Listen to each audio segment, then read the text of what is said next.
Okay, we're trying this again. Did we make it? All right. Can you see me? I see me. Okay, here's words. Looking at you having a hard time. Yeah, it's just one of those nights. It's one of those nights. Okay, you're all coming in. Now I can see you and you can see me and you can hear me. I can hear you, I can read you. Welcome back. All right, so yeah, we're having a rough night, Virgil. All right, let me get situated a little bit better here, I think. I want to move the camera. Can I move the camera? I can't even. Okay, so I'm set up here in the hallway. This is where we did the live with Kiwi the other night. The sound is bad, but this is where everything is set up right now. And I don't know what's going on. Computer weirdnesses tonight. So let's just pretend that never happened. Again, yes, we are live. Mark, aren't computers wonderful? I hate these freaking things. I really do. Now, if we could run this off of a set of points and a condenser, I mean, we'd be golden, right? Chris, you work in computers. Yeah, it happens. It happens. Chris Greenaway, what's happening, brother, man? I love to hate new tech. Yeah, I'm the same way. I'm the same way. But here we are. Where's Uncle Cat? She's at the house. I had to come back to the shop. We couldn't get the streams get going at the house again. Same thing happened last week. So it is what it is. It is what it is. So I'm gonna carry the burden of the live myself, and I think we can do it. I've done this before. Message inspect, there are times the charm of 3 strikes, you're out. Yeah, that happens too. If it does go out again, I don't think I'm going to try to restart it. Fubar the axe. What's happening, brother man? Fubar putting up a link to our merch. There's some of our merch hanging over here. Here's where we print some of the merch right here. You're actually on a shirt printer. That's what this device is over here. It holds the screen in place so you can squeegee the ink over it. But yes, Fubar just put the link to our merch. Thank you, Fubar. Mike, and I used to love computers. I have a degree in IT. I realized how dangerous our lives with computers is. Fragile. Our lives with computers is very fragile. That's that's why, like, okay, they were talking about the digital currencies, right? Cashless society. Can't do it. You can't do it because the computer is not that reliable. The systems are not that reliable. Can you imagine taxing the computer system probably 10 times what it is right now to handle nothing but online transactions? It's just not going to happen. What do you do when the supermarket goes down, right? The network, there's a blackout, there's a brownout, whatever it happens to be. What do you do? It's a pipe dream. It's a pipe dream. The central bank digital, central bank digital currencies aren't a pipe dream, but a cashless society is a pipe dream. It'll never happen. Well, it's not going to happen in our lifetimes or probably in the next people's lifetimes. UP Taker, sweet, you got it up and running and love these live streams. Well, thank you, brother, man. I love doing them. I look forward to Sunday nights. I always look forward to Sunday nights because it's a chance to get to commune. You know what I mean? Tabo, what's happening, brother? Over here, just about any dealer with government agencies is solely online. Bad luck up to dentist now. Yeah. Well, that's one thing, right? Trying to renew your license, let's just say, whatever it happens to be, and you're doing it online and it takes a dump. But what do you do when you're online at the gas station or you're at the supermarket or wherever you happen to be where you've got to make this transaction then, right? What do you do?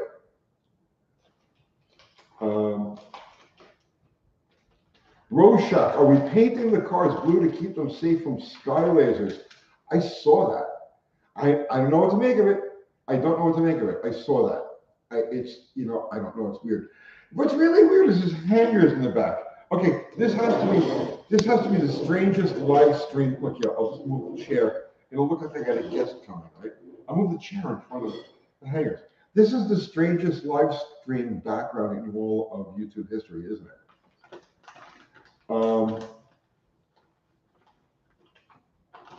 Midway Muscle. Tony, you are wrong. Just last week, I seen with my own 1.5 lives. A man traded a trailer for half a cow. Not kidding. Oh, stuff like that happens all the time. Off-roading, Tony, your backyard methods are awesome, bro. Use them to dial in brother-in-law's small block Chevy. Excellent. Let's see. Chris Greenaway, UTG, I'm glad Morticia looks so mean on the streets in tennis. She does look good. She looks good. Now, I'm not, so it rained on her for the first time, and the dirt spots from the rain really show up in our black paint. So I'm wondering, like, how do well, I don't know. I got to look at it tomorrow. Dr. Art, what's happening, brother? So yesterday, Dr. Art and I got rained out. Before we got rained out, we got heated out. So the track announces early in the day that they're not going to open for time shots that night. I was like, oh, geez, okay, right? The world is getting soft, right? I remember like drag racing in 110 degree, right? So I was feeling bad about that, and then it started downpouring just about the time we were ready to go to the track. So it's like, okay, and it's been rough. This has been the hardest year ever to get to the track. Mike Bordell, Tony, does the 4.0 Jeep have the same bell housing bolt pattern as the 318? No, not even close. Now they did make torque flights with the Jeep belt, with the Jeep bolt pattern, but no, it's definitely not the same as the 318.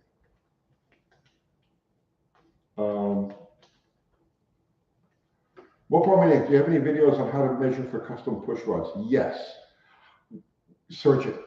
I don't think there's a specific video. Like if you search measure push rods, I don't think I have a video that specifically is measuring push rods, but I know that I've done that a couple of times in different videos. Car season not here yet in Arizona. Well, yeah, you guys, yeah, I can see that. You guys usually get going like September, October, like that. I bet you it's starting off.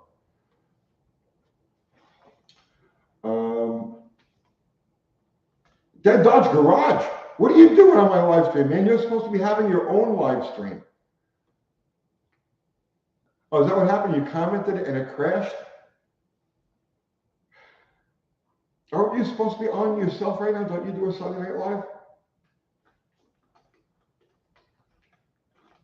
We do have to get together, bro. We got to get together. We got to do one together.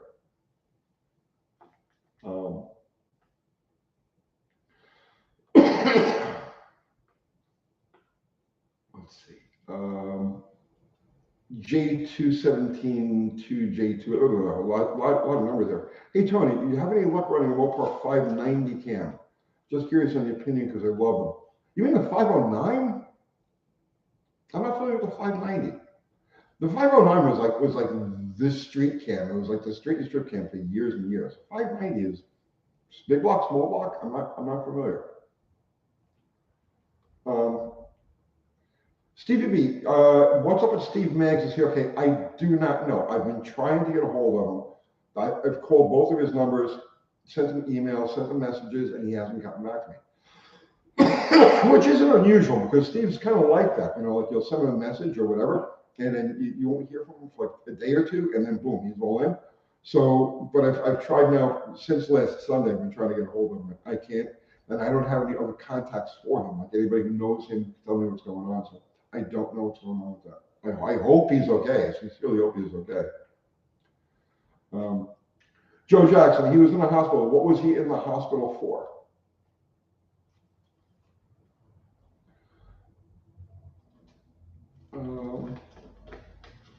Let's see.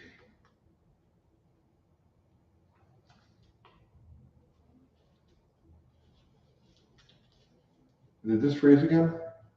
This might have freeze. This I think this froze again. Oh, he didn't say. Well, when did he say that he was in the hospital? Because his videos have been like reruns for the last few days, last week or two. Okay, we're not frozen. All right.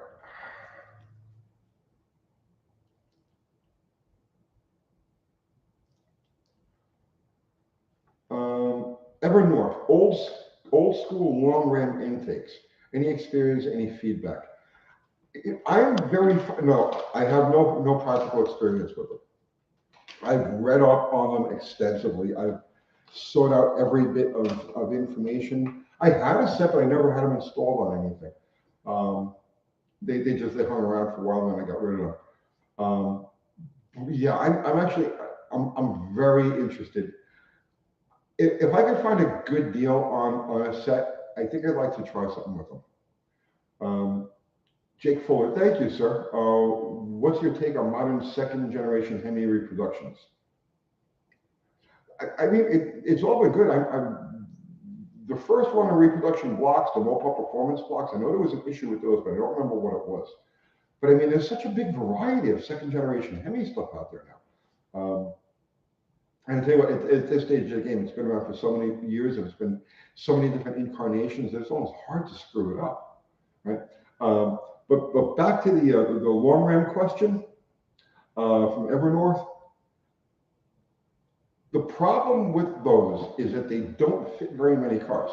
Like, you can't put them on any B body. Out of the question on an A body with inner fenders, and definitely out of the question on a B body, because what happens is so if you were to try to put a set of those long ram manifolds on a B body, the bottom of the intake manifold, which is like a kind of a heat oven, because it has tubes that go to the exhaust. The bottom of the intake manifold is where the top of your shock absorber is on a B body. So you got problems mounting them in anything but an early C body where they were originally mounted. That's the big problem with those. And I think that's why they haven't been as popular as, you would think that they would, as you think they'd be. Jay Ski, what's happening, Ski? Do you walk to school or carry your lunch? True or false? Hitchhike, bro, hitchhike.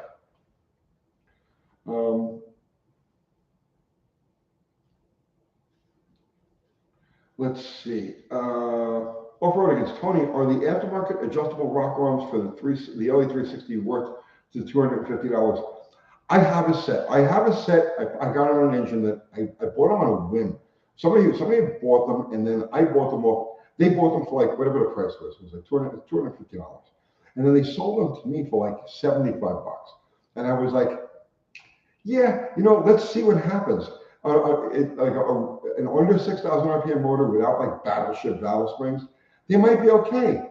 So far, they're okay. So those cheap rockers, as long as you're not really going to lean on them, right? You're not going to step on that thing. You're just going to use them like on a street motor, just a mild performance street strip type of thing. I think they're fine. Okay. Let's see, Van Little, what is a better engine to build, a 413 or a 383, short stroke versus RV? The 383, because you get the bigger bore makes a big difference. The larger bore makes a big difference with the big black Mopar cylinder heads. I would build a 383. Not that there's anything wrong with a 413, but I would build a 383. Chris Greenaway, UTG, embracing the suck. Painted my rims and turned out horrible. I've done that. Now sandblasting them to reprime and retry. What are you painting them with, man? I use red Rust-Oleum when I paint the drums, and that stuff holds up. I'll tell you what, the red Rust-Oleum, after let's say 5,000 miles of use or thereabouts, it's all off of the friction surface of the drum, but the part of the drum that you see, like when you look through the wheel, it's always still in good shape. So just clean it up and hit it with red Rust-Oleum. Just brush on some red Rust-Oleum. Charles Hentek. Hey Tony, love the channel. When did top fuelers start rebuilding every pass? When did they start rebuilding every pass? Well, it depends on what you mean by rebuilding. Let's think about this for a second. I'm going to say right around 1968 it started. So you had your slipper clutches come in 68. 65, 66 was still the tire smoking years. So I'm going to say around 68 that started to be the norm. And then once you got to where they were overdriving fuel pumps, once they started overdriving fuel pumps, that's when it really became like every pass, this thing is coming apart. And then you get into like the 70s, the Star Wars tune-up days. Franco was here. Franco would know this stuff because he was there the whole time, right? But the Star Wars tune-up days of the late 70s, early 80s, at that point, like literally, everything gets blown apart. Everything has to be gone through because you're annihilating stuff. Things are going to break every run. And then it hasn't changed from that. Just the damage has changed, right? And like the nature of the damage has changed, but it's still the same basic game. Let's see. Treetop Tom, best Ford 302 combination to retain stock ECU. Oh God, Tom, I can't answer that. I don't know. I don't know. I'm sure there's somebody very well versed in Fords who's on this thing right now that can answer that for you, but I can't.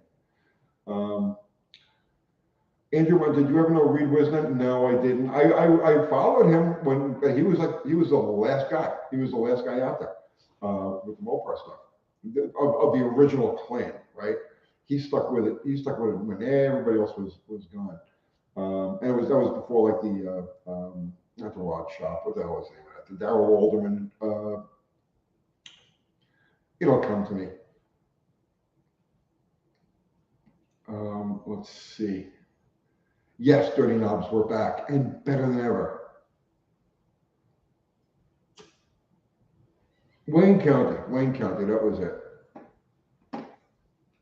Which those were Chevys. The Mopar Performance block with the B1 heads, quote, B1 heads that they were using in those Wayne County, those were Chevy blocks. They were recast, small, slight revisions with a Chrysler part number, and they were Chevy blocks. And I was the very first, they had the Chevy bore center. I was the very first, and a short skirt. I was the very first person to do a magazine article on that. I got a shitload of trouble, but I covered that in a shitload of trouble, meaning I got pissed off a lot of people. But I did that in was it Mopar Performance? I did that in Mopar Action magazine.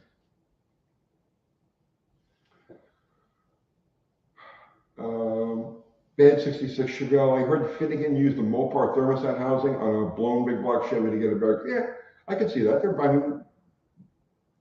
The thermostat is essentially a universal part, right? You've only got like two diameters. It's a big diameter like you use on the V8s, and then you get the small diameter you use like on Slide 6s and other smaller engines. So thermostat housings by their nature are going to be pretty much universal. Because anyway, UTG, what's your opinion on the Chrysler 300H? One is a for sale, console and buckets is out of option. The 300H, no, the console and buckets were original on there. The only thing you got to watch with those, they got the fiberglass hood and that deck lid, and the fiberglass delaminates. You know, every one of those things I've come across that wasn't like perfectly restored, you know, like dead nuts. Perfect car. Every one of those cars I've ever come across in the wild always has the hood delaminating. So, you know, I don't know. If you got a good hood, I'd say grab it. Chris Captain, why did top fuel cars have green flames out the exhaust? Or okay, you got two causes of greenish colored flames. One is relatively common, and that's where it'll eat a head gasket. When it burns copper, it'll send a green flame out of the cylinder or cylinders where the gasket is blown out. So you'll get green flames from that, but it'll only be on one side of the engine or one corner of the engine. When you get 8 candles of green flames, it means that they're using some sort of exciter. And usually, back in the day, it would be hydrazine.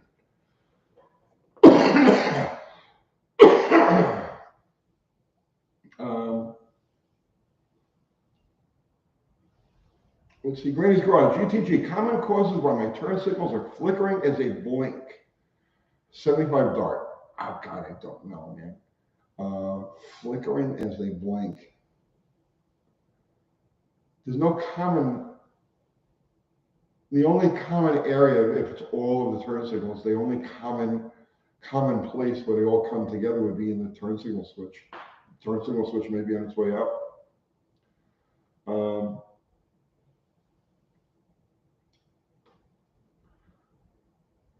let's see. Rob Riley, Tony, how does the weight of a car affect advertised stall speed in a converter?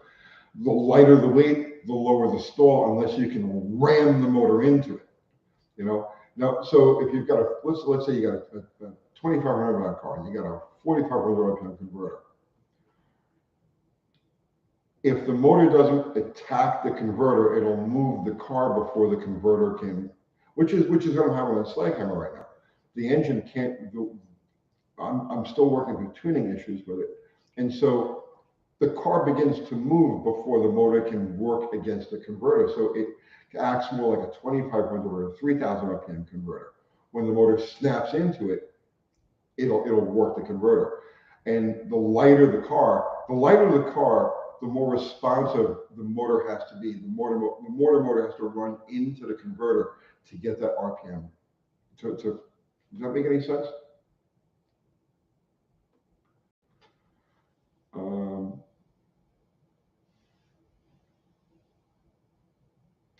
Van Little, how is the Super B tune-up coming along? I don't know. I haven't talked to Ralph. The last I did was the last I saw him or talked to him was the video that we shot the other day. A dying flasher relay. That will make them flicker. Franco, propylene glycol will throw a green flame. I didn't know that. Okay.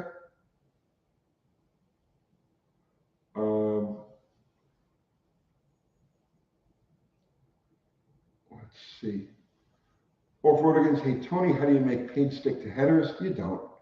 They'll look good for a little bit of time, but I don't care how you treat them, what kind of paint you use, how careful you are. It all burns off. It's just normal use. Reason to get together. Hey, Tony, have you found the cause of your spark plug gap closed? No, I have not. We were going to run the car last night. I'm gonna do a video tomorrow talking about that. But we were gonna run the car last night. Weather no track, so it's still sitting on the trailer, and I still don't have a direct answer for that yet. But I do have stuff to throw in there. David Bluglum, bad microphones, Tony. Bro, this is an impromptu live. We were doing it at the house. It went out. Couldn't get it back, so I came here to the shop, and I'm doing this live in the hallway right now. So the echo you're hearing is because I'm in the hallway of the shop. It's the best I can do for tonight.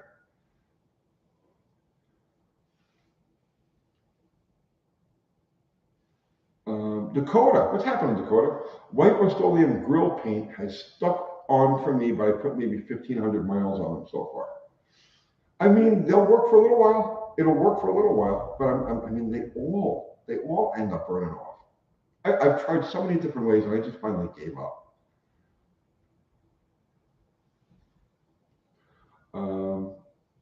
Let's see.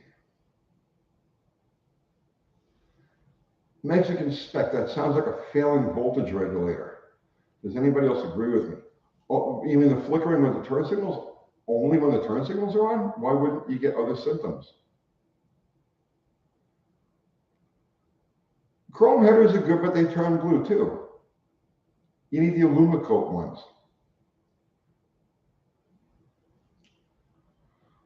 Bad 66 Chanel, what's a good 440 go for? Oh, good core motor. You can still pick them up for $500 to $750 for a decent core, something you know is going to be basically rebuildable. Van Little, when is the showdown between Bottle Rocket and Kiwi's Audi? Soon.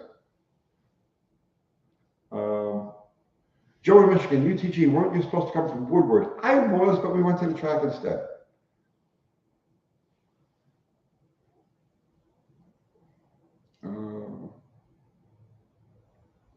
Mark Langborn, how you doing?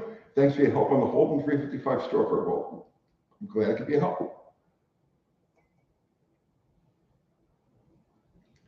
When is Bottle Rocket and Casper 2.0? As soon as Andy sets it up. Yeah, I'm leaving it to Andy to set up the date. We know where we want to do it, but I'm leaving it up to Andy.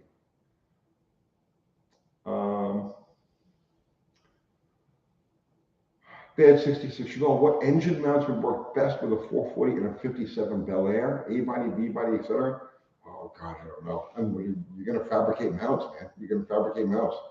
So I don't think it really matters which one you use. Any assembly that's going to bolt to the block that you can fabricate to your frame is going to work. Or use elephant ears, man. You look up elephant ears. Google elephant ears on a Mopar and mount it that way. Mexican spec. I think the alternator is not sending a steady amount of current, and you see that in the lighting. Okay, well then why wouldn't he complain that, let's say, when he steps on the brakes, that the dash lights don't go dim? Right? Does that make any sense? And why would it only be flickering with the turn signals? The turn signals are illuminating 2 bulbs out of the 1157s, 2 bulbs at the same time, the same as the brake lights. So why doesn't he get flickering with the brake lights and only with the turn signals?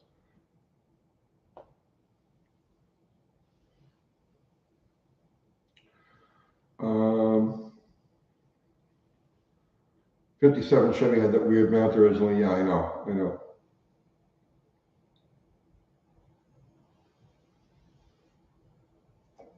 Okay, let's see. Timing chain versus gear drive. Yeah, Scarlet Fire loved the psychedelic echo. I did it for you. Okay. The bad part about a timing gear is that it transfers harmonics. The chain is nice because the chain isolates harmonics between the crank and the cam. Each have their own set of harmonics or noise.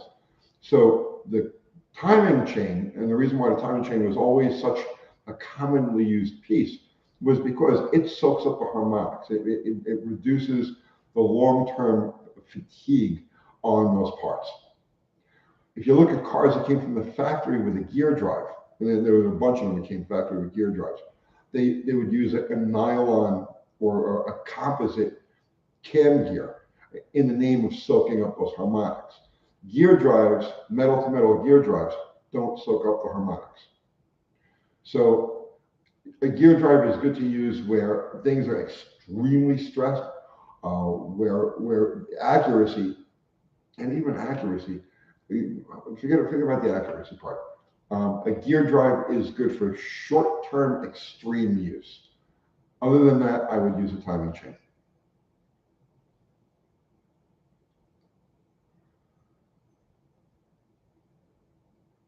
Gear drives are too noisy. Yeah, you see, most people put a gear drive in their car because they're looking for that noise.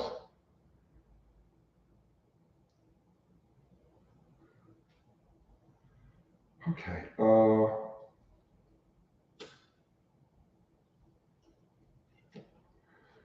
Dada LeBreton, what's happening, brother?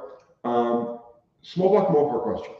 What size used pushrod should I put in to swap my Magnum 360 with LA 302 heads?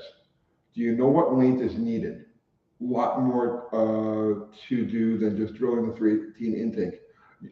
Just use roller cam 318 or 360. So just order push rods for a 1988, just to pick a year where it would have a roller cam, 1988, 318, or 360. And those are the push rods you need.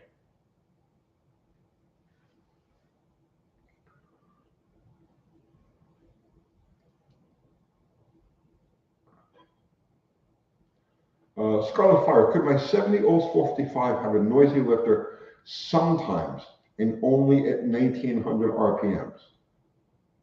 Not likely. I mean, there's lots of things that could sound like a lifter noise, but to have a lifter noise only at that specific RPM, not likely. Let's see. 2.5 iron tube, also composite gear drive. Yeah, you'll never see a factory gear drive that used steel gears. They always use a composite gear, and that's because of the harmonics.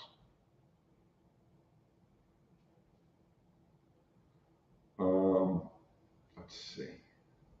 What the hell was that? Something just flew through here.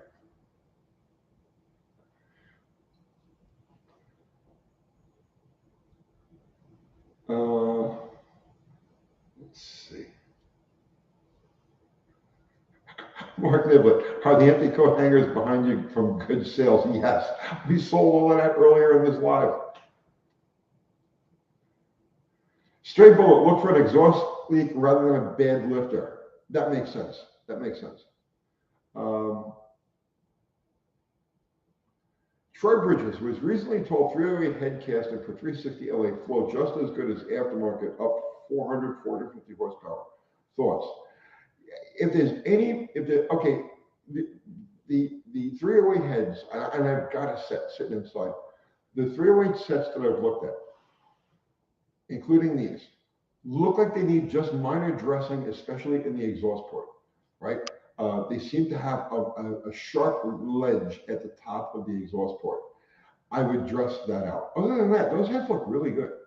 And yeah, I would say they're probably, I mean, 450 horsepower, 360, yeah, those heads are going to be just fine, just fine. But definitely clean up the roof of the exhaust ports.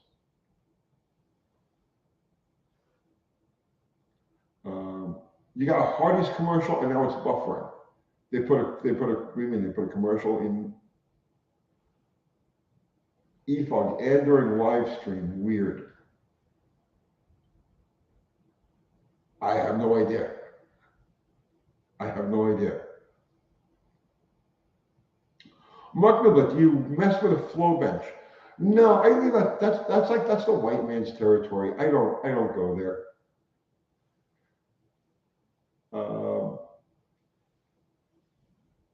Let's see. Murder Hornet. Yeah, it was a Murder Hornet. Hang on, I got water in there. I need some water. I'll be right back.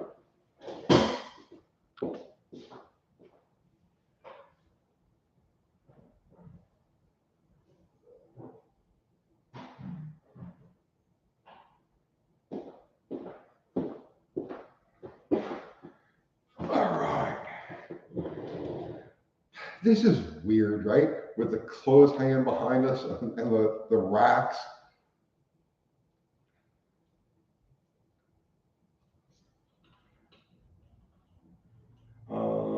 Let's see. He's going to douse it with HTO.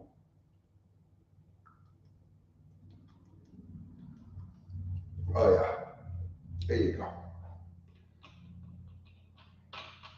Let's see.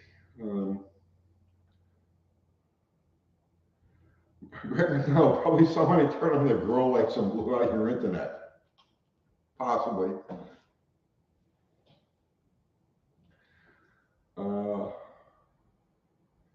Let's see. Joe's Foxbody. Good evening, brother man.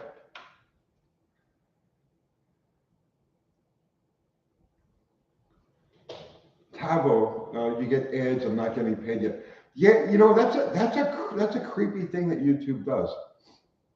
It's not fair. It's not fair because when we first started, right, they didn't run. They left you alone. If you're not getting paid for ads, they wouldn't run ads on your videos, and it was a help because when nobody knows who you are, you're starting to build an audience. They don't want to sit through an ad. If you're going to do like a 2-minute video, they don't want to sit through ads to watch this 1 or 2 or 3-minute video from somebody who they don't know, they've never heard of. And so the ad starts and they just click right off of it. So it was cool that they didn't run ads on the smaller channels, you know, and now they do.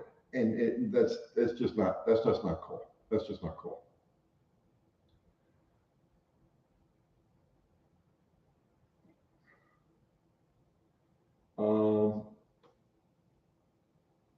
Let's see. Rating sign 6. Antonio, timing belt with tamper harmonics even more. Right. Factories use heavier, more style chains, mostly require operation on longer service lives and double row performance chains. Well, okay, a single row chain makes more power. This is according to Bill Jenkins. He used to run single row timing chains on his pro stock motors in the day, like when they were still based on small block Chevys and stuff. A single row timing chain takes less power to turn than a double row timing chain. And a timing belt, okay, so now this is going back to the middle 90s. And I had a buddy of mine, Dave LeClaire, had a super stock car. And the trick then, right, where everybody was running them, was a Jessel belt drive on the Hemi, and it was because of harmonics. They found that there was less effect, and I don't remember exactly what it was, but there was power to be found using the belt over the timing chain on the Superstock Hemis. I don't know if they still do that. I have no idea, because I mean, I'm literally 25 years, this is 25 years ago. So what people do today and what makes power today, I don't know. But back then, they went with the Superstock Hemis, they went with belts specifically to make more power.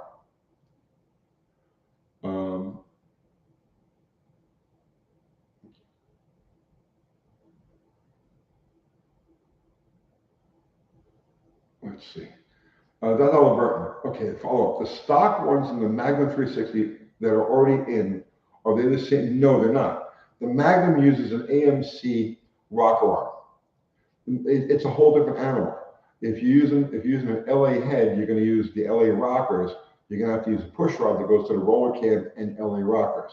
And so that would be, like I said, in 1988, 318 and 360 would both be roller cam LA motors, and those are the pushrods you want to use.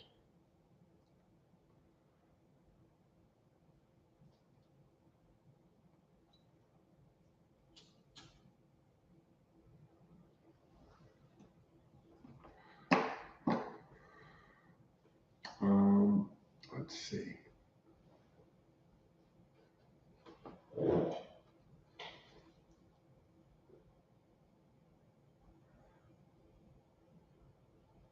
Okay, Jolly Rancher, 383 Holly lists 6191 factory car from 71. Weird features. Have you ever messed with one? If it's just a regular cruiser, right? You know, or a restoration, it's a 585 CFM carburetor. So if it's a cruiser, it's okay, use it, right?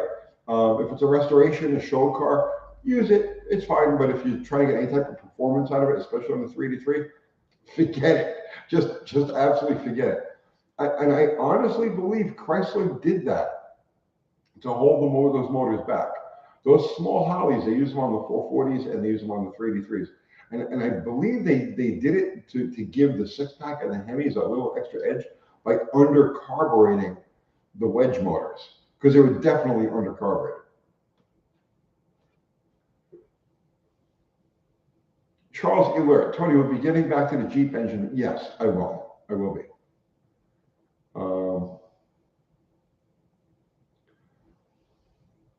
Okay, thanks. I read about it for a while now and can't find the right answers. Everyone is saying different details. Well, just think about what you're doing, man. You're using a roller cam bottom end. So on the Magnum block, the roller, the cam, the lifters, all that is exactly the same as the roller cam LA motor. So the only thing you're doing is you swap them from the Magnum heads to the LA heads. You swap them from the Magnum rockers to the LA rockers. So you need, the simple thing you need is a replacement that would go between the factory roller cam and the factory LA rocker. That's it. It's that simple.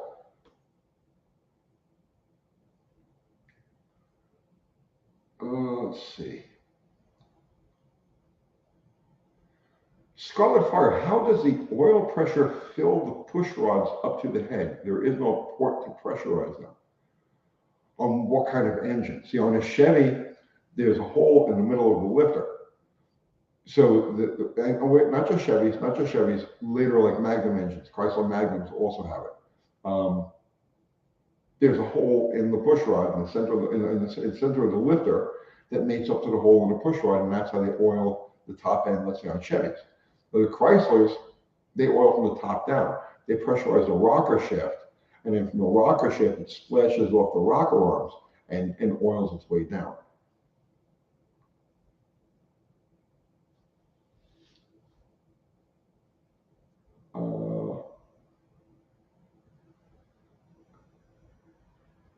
Ben Schill, can you put LA heads on a late 90s Magnum? Well, you know, see now, Dad Burton is doing that, but what I never asked him about was what he's doing for oiling, valve train oiling, because the oil pusher or the oil passage that feeds the rocker shafts on an LA motor is not drilled through on a Magnum block. The boss is there. The boss is there. but it's in the valley on both sides, but it's not drilled through. So I'm assuming that he drilled it through or ran some sort of other oiling provision to the rockers. I don't know. I don't have a crystal ball.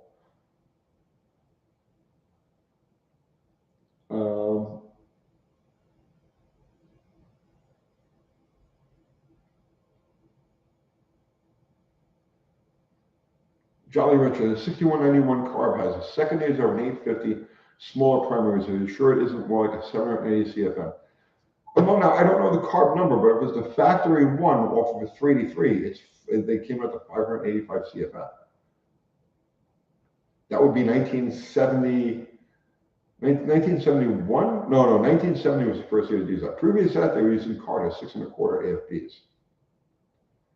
And then they went to the 585 size Holly, which is the same as a 6 1/4 AFB.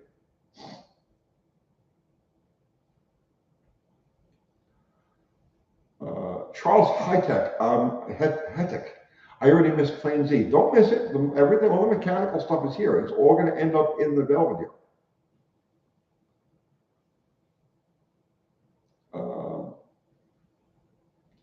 Jason's Automotive. Hey, Tony, it's been a while since I caught you live. I finally got my 77 Chevy C10 Big 10 running.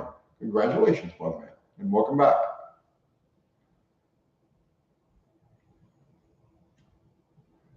Chris Greenway, UTG, I'm stumped. I have an oil temp gauge that works 95% of the time. Hit a bump and it will read no oil, water, 220. Any ideas? The gauge is probably toast. I mean, I don't know. I don't know. Mike Boger, what do you think about building crate engines for a business? Feasible or not?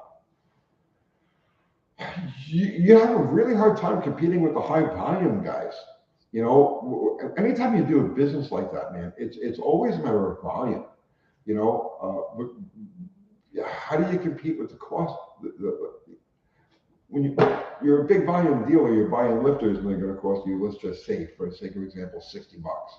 You know, where the low volume guy is paying 90 or 100 for the same, right? And I use lifters. My mind isn't really there right now. But the time that it takes to actually assemble an engine properly, the cost of parts of doing it on a limited scale, I don't really see it. I don't really see it. I was wondering how long your trailer is. What is it? Is it 18 feet? It's either 18 or 20 feet.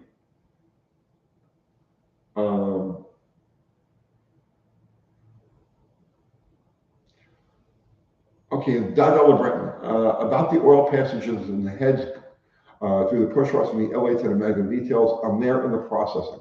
I haven't touched any Mopar after I bought the Solar 68 RT 440 charger 20 years ago. Well, that's something you need to think about.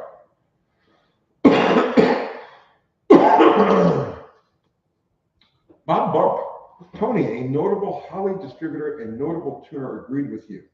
For my project, steered me away from a sniper and sold me on an 850 brawler for my 440 W100 swap. Sprinkle holy water on this combo. You're going to be just fine with it, man. You're going to be just fine with it. Uh-oh. Fubar the Axe. Simon Cochran. Where have you been, man? I mean, Simon was one of our trolls for the longest time. Oh, there he is. Well, okay. And Fubar the Axe just like dove in and cut him off at the knees.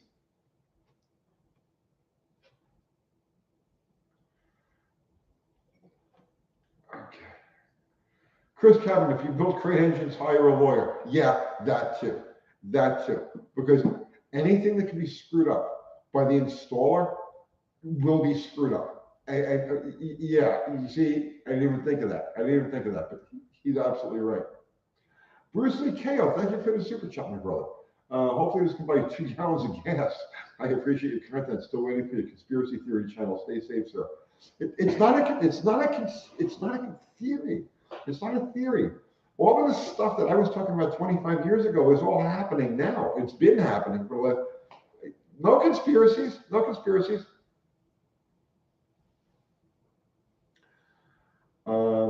Or no theories, I should say. No theories.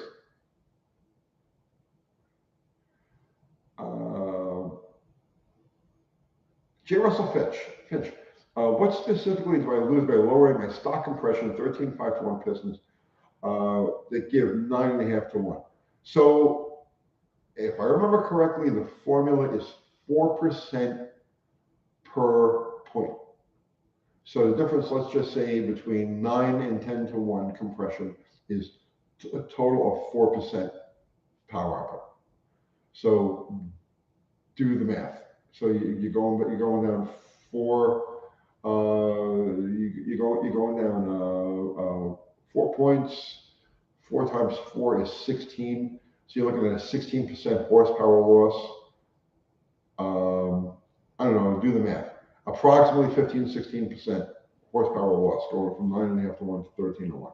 And of course, that's a ballpark formula. Different engines, different characteristics, different fuels are all going to react to that differently.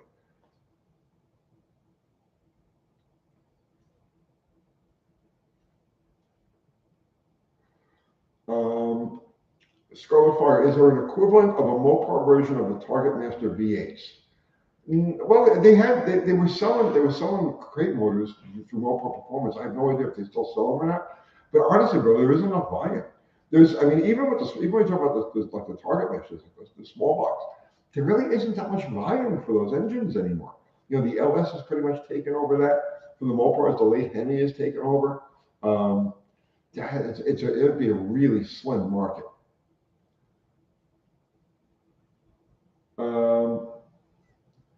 Dean Stevenson, it's called hidden info that the global Kabbalah don't want ye to know. I used to tell people about this stuff, and they're like, there's no such thing as blah, blah, blah, blah, blah, blah, blah, blah, blah. And I was just like, it's just out there. It's just out there. You know what I mean? There's no such thing as in the world or whatever. Okay.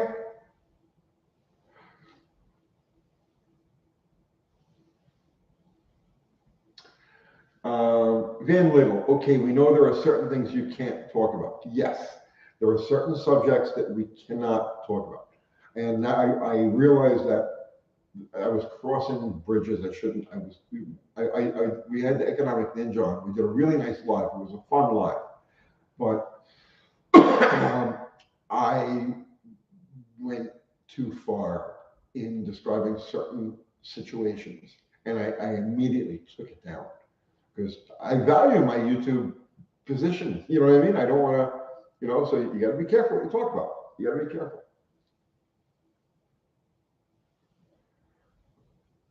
M. Parent, 1985, the 1800s reset is a real rabbit hole.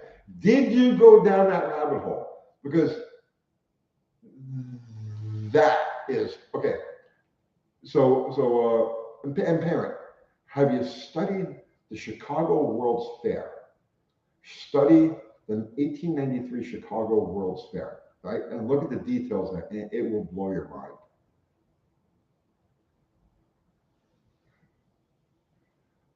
Loud Pipe Saves Lives. Are you an InfoWars fan? I've never really been a fan of Alex Jones. I listen to him every once in a while. But, you know, the thing is, he's been right all along, okay? So whether you like him or not, right? And I'm on the fence. I don't know, and I really don't care either way, right? But whether you like him or not, he has been right all along. So take it for what it's worth.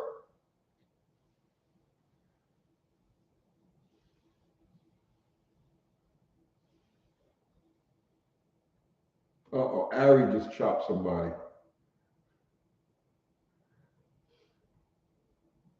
All right. Okay.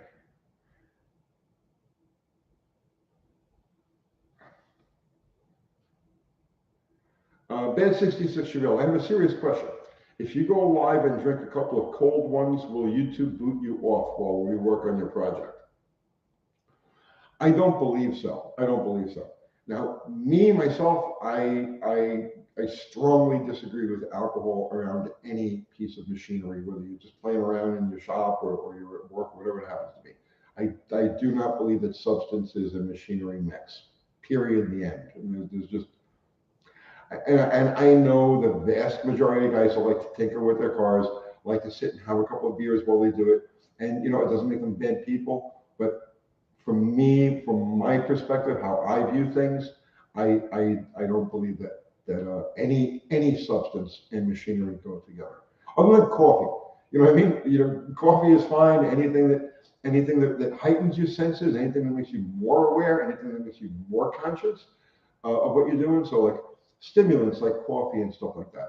Or for me, nicotine. Nicotine is like a combination of caffeine and nicotine. So I have ADD up the wazoo. So the combination of caffeine and nicotine has the same effect on my brain as Ritalin does, but without any of the negative side effects. So I live on a steady diet of caffeine and nicotine, and it allows me to focus. That's different than getting drunk or buzzed.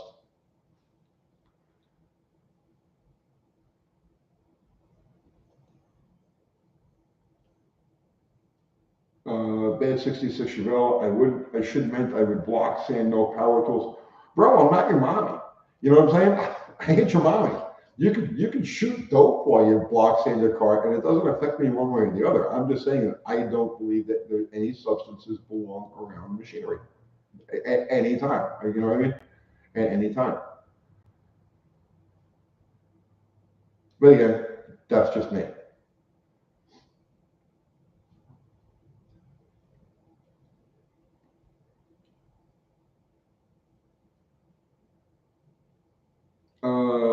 Greg Caprano, I enjoyed your video on GMG bodies very much. Thank you. If you had to pick a favorite 1980s car, any make, what would you take? 1980s car. I know right away everybody goes, oh, Fox body, because I had a Fox body. I had a lot of success with my Fox body. But the other day I was over at I was with Ralph with that RT, and there was a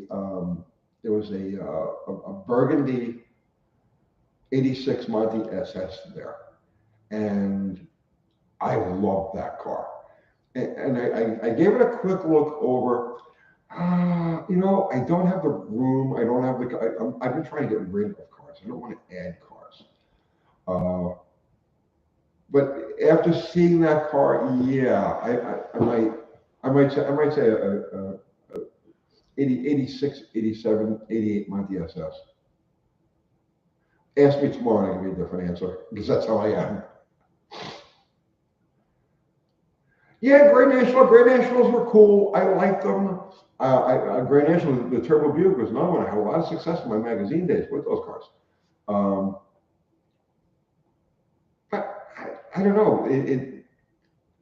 It's one of those things I like when other people own them. You know what I'm saying? I like when other people own them.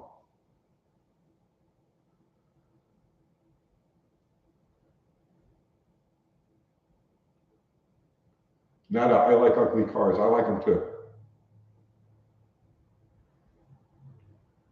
Olive, like a Stallion GTS from Maximum 80s-ness. That would be Maximum 80s. Unity, Andy, what's happening, brother, man? Howdy, folks. I'm in Florida for work and a hurricane is coming. Just my luck. I hope you're well, Andy. Give me a shot when you get a chance. We have to catch up. We haven't talked in too long. I miss you.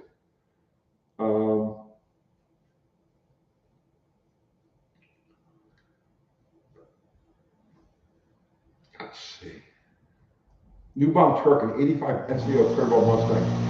Those cars never got their due. They really did. Those were cool cars, and they never got their due.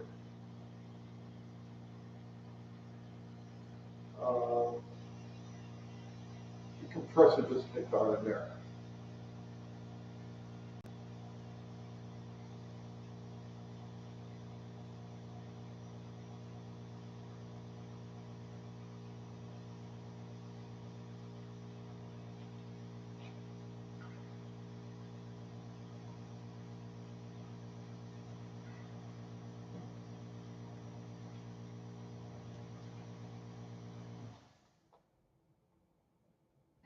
Wayne Buzzle, 86 Monte SS, another G body. Yeah, the thing about the G bodies, is that in my mind, okay, they're the last link of the traditional American car. You know, what we think of as the American car, right? The G bodies in my mind was like the last of that. I know the Panther platform and all. I know, I get that. But the G bodies were a 50, an 88 Monte Carlo is a 55 Chevy. Period. Yeah, it's a 55 Chevy. It's configured a little bit differently. It's right, but it's as traditional could possibly be. And then after that, no, it's not the same.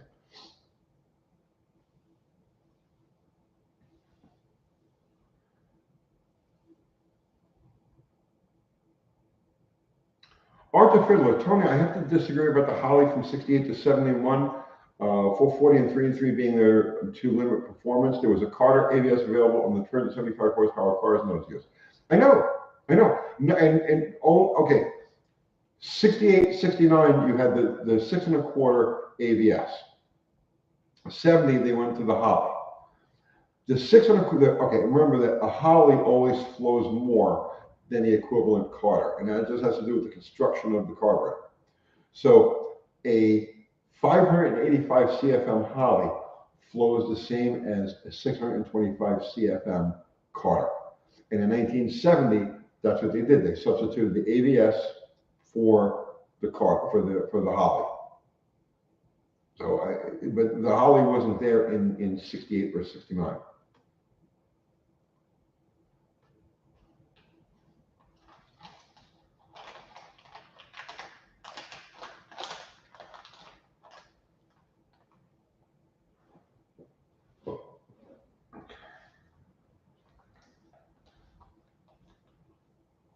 The Tower Garage, stop arguing cars, just put a thermal coil on it.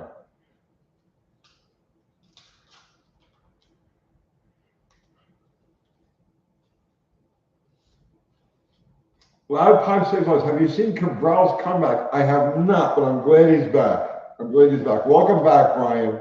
I hope I give you plenty of stuff to work with.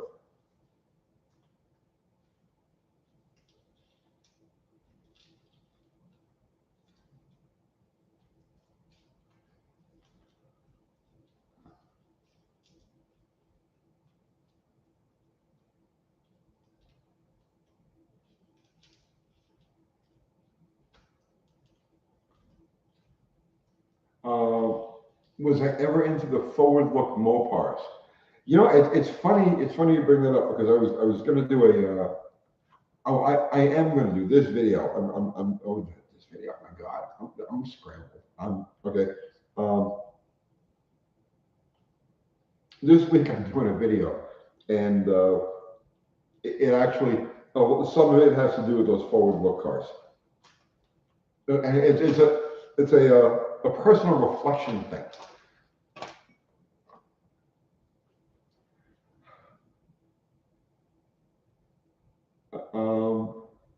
J. Russell Finch, how could Cabral say face? The guy is dishonest. Psychos do what psychos do. I mean, you know.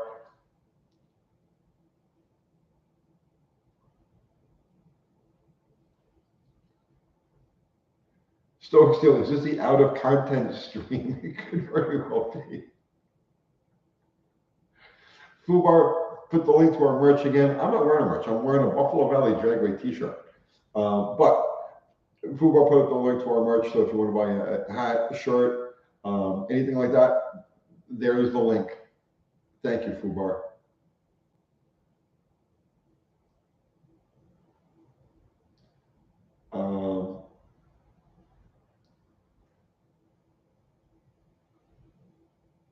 Mexican spec, why did Cabral go away? Jail time, probation?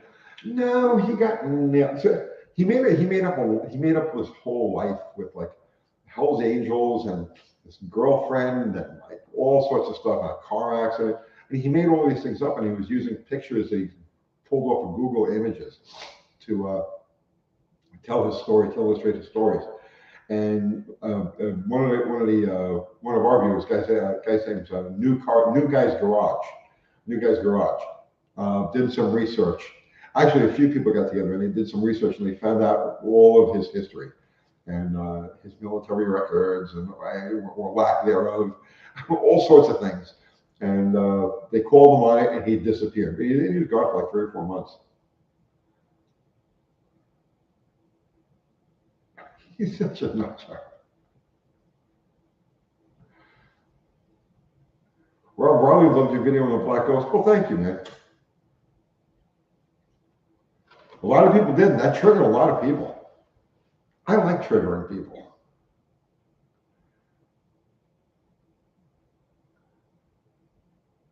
Scarlet Fire, you see the Trump mugshot t-shirts, the same wanted for president.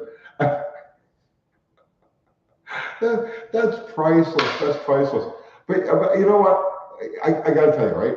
That's not a real mugshot. That's not a real mugshot. Look, I've had mugshots. You know what I mean? I've worn the bracelet several times. I've been booked, right? And they don't let you make shots like that. They don't. You know, it's a, straight ahead, look to the left, look to the right, right, and that's it. Okay, that's a mugshot. They don't let you make faces.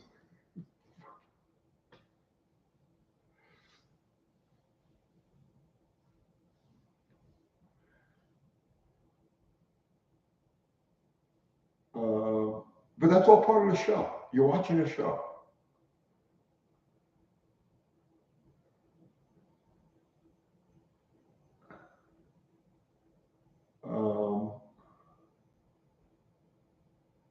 Yeah, totally fake mugshot. Yeah. Okay, Juliana, Jenna Ellis, etc. had similar pictures taken. Yeah, it's you know, it's all part of the show. Enjoy the show. Enjoy the show.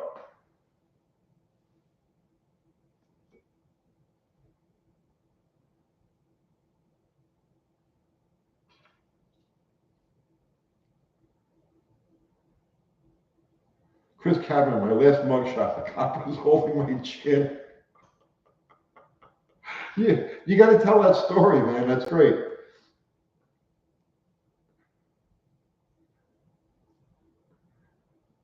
Greg Caprano, damn, I didn't know Uncle Tony knew what was going down. Bro, I could have told you all that stuff long time ago.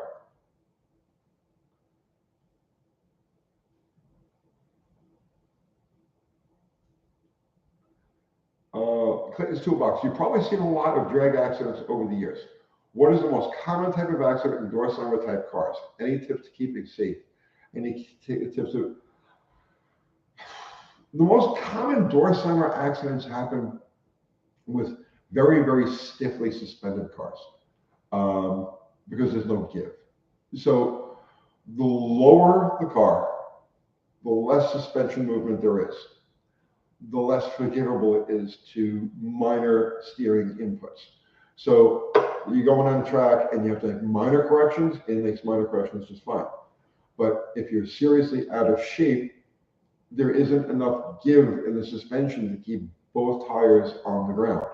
And so both front tires on the ground. And so you start to steer with one tire doesn't have enough effective grip. And then the next thing you know, it's such a difficult, like you can see the accident happen over and over again, right? Because it happens the same way over and over again. The car gets out towards the big end, gets out of the groove a little bit, then there's a bit of an overcorrection, and then there's a way overcorrection, and then wham, it's into a wall. And it's the same accident over and over again. And it really just has to do with the dynamic of that type of car. Suspended cars that have a lot of frame movement, don't have that type of accident.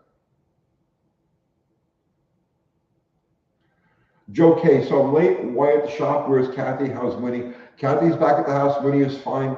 We lost the stream there. I had to come here to the shop, and I'm doing it here in the hallway because I already had this set up from when Kiwi was here to play the night.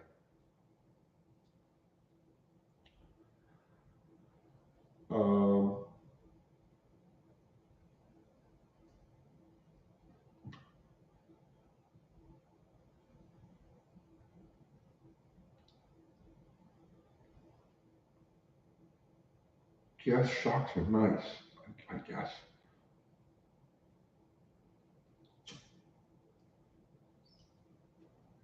Andrew Button, I watched a rear engine digger back over somebody at the starting line that ended tragically. I was at that race. that I was standing literally 10 feet away from Herb Parks when he got run over at the Snowbirds in 1991, 1992. I was literally 10 feet away when that happened.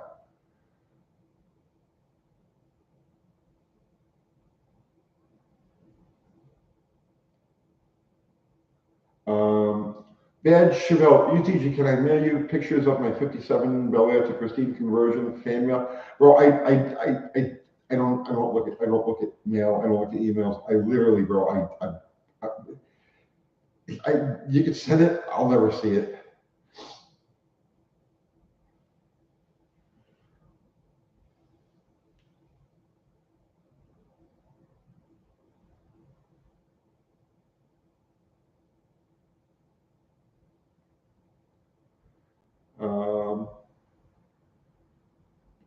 Scarlet Fire, leaving car show crashes causes overspending. The posse is the biggest rookie mistake. Yeah, you know, kids don't know, or people don't know what they're doing. You have a little too much horsepower, and it's like, whoop.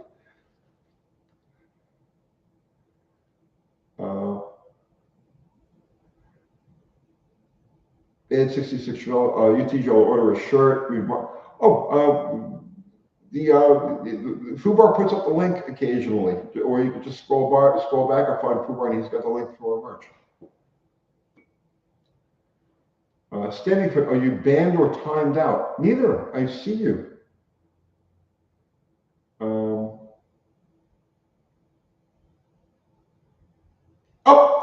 Fubar just put the link to the merch again. Thank you.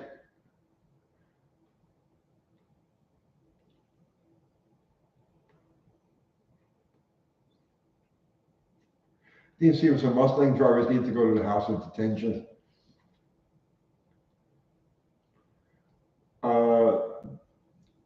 Okay, Bed Chevelle, you found it.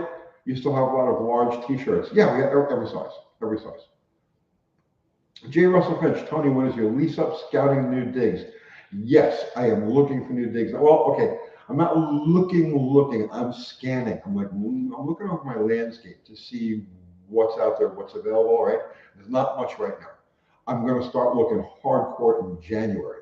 So between now and January is pretty much business as usual, and I'm just kind of like keeping my eyes open. But the lease is up in April, so by January, I really need to start. I need to start really hunting and figure out what the next step is going to be. And honestly, my idea for the ideal situation changes so often. I'm really not sure what I want yet. So that's what I'm doing. I'm kind of tuning into what I want.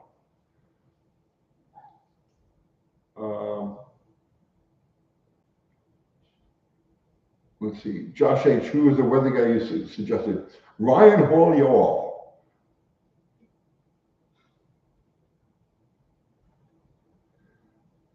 Scarlet Fire, bless you, Tony, for your honesty regarding the crooked people in the car business. You know, if more people spoke up about it, if more people spoke up, there would be far less dishonest people in the car business.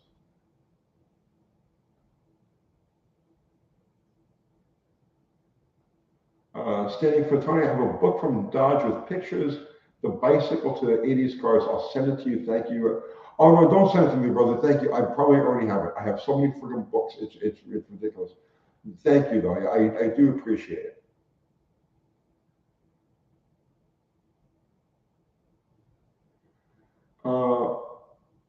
Mean Machine Mania.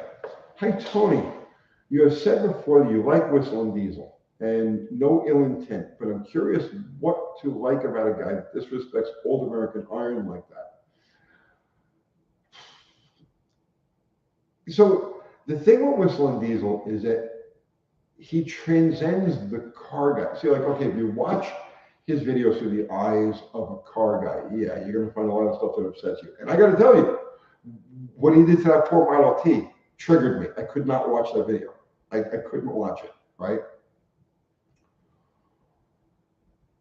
Other ones didn't bother me at all, right? For some reason, that Model T bothered me. But the thing about him is he's making a statement, and he's doing it in a very over-the-top way. He's rejecting materialism, right? Or He's rejecting not materialism. Well, materialism might be the right word.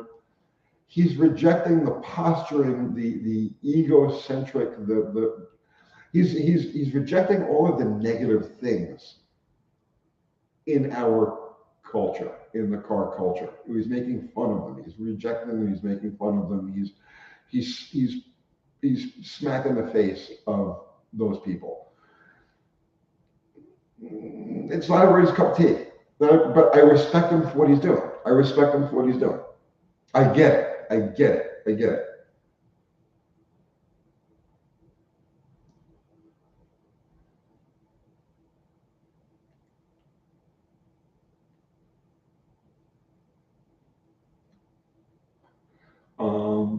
Do I still talk to zip ties and bias ties?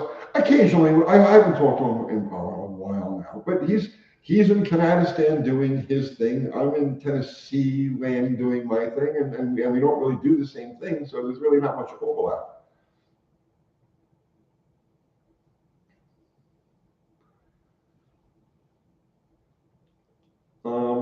Olive, there's other ways to reject the negative than destroying shit when you have the money to, and it's no risk or loss. Well, see, that's all part of it too. That's all part of it too.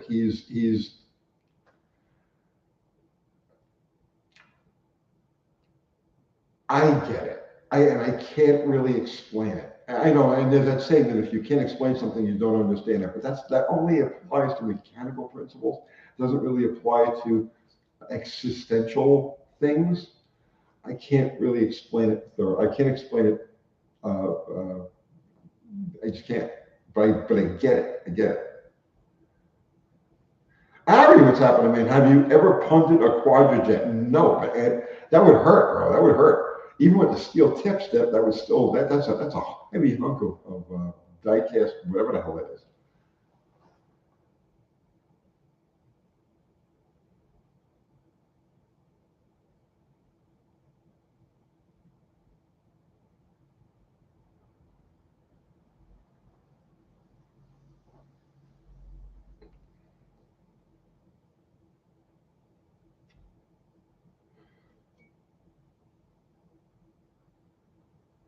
Billy Hopkins, Tony, have you built any later model Magnums? I have not. Wait, when you say built, that have I built a hot rod Magnum? No. Have I worked on them and probably maybe rebuilt one or two? I don't know. They've been around for a long time and so have I. This you don't know how many, like literally, countless engines, and I don't remember each and every one of them.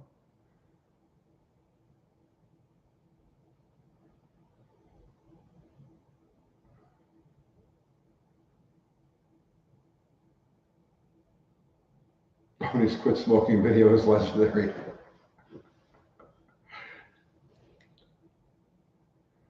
You're wondering how many 360 tumbleweed? Wondering how many 361s I have? Just one. Just one. And the reason I'm using it is because it's a moderate size engine, so it's like the same things that would apply to like a 350 Chevy or 351 Ford, or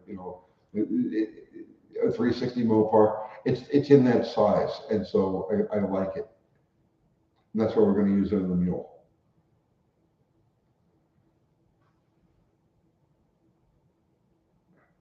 Straight bullet, it was actually relaxing to watch the Ferrari burn.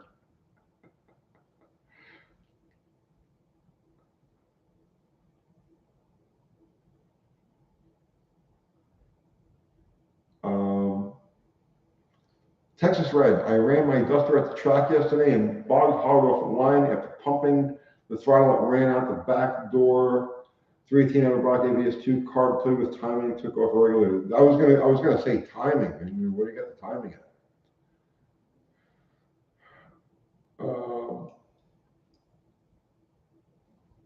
New Bomb Turk, what's your opinion, if you have one, on Blueprint engine incorporated builds? I don't have one. I'm not familiar with them.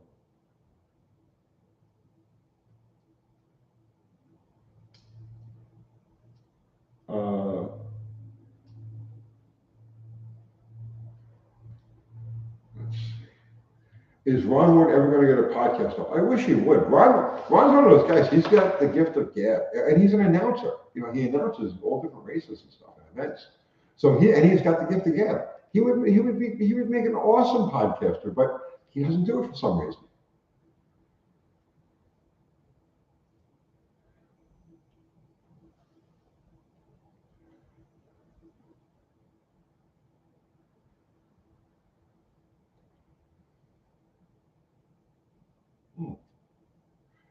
Did this thing? Okay.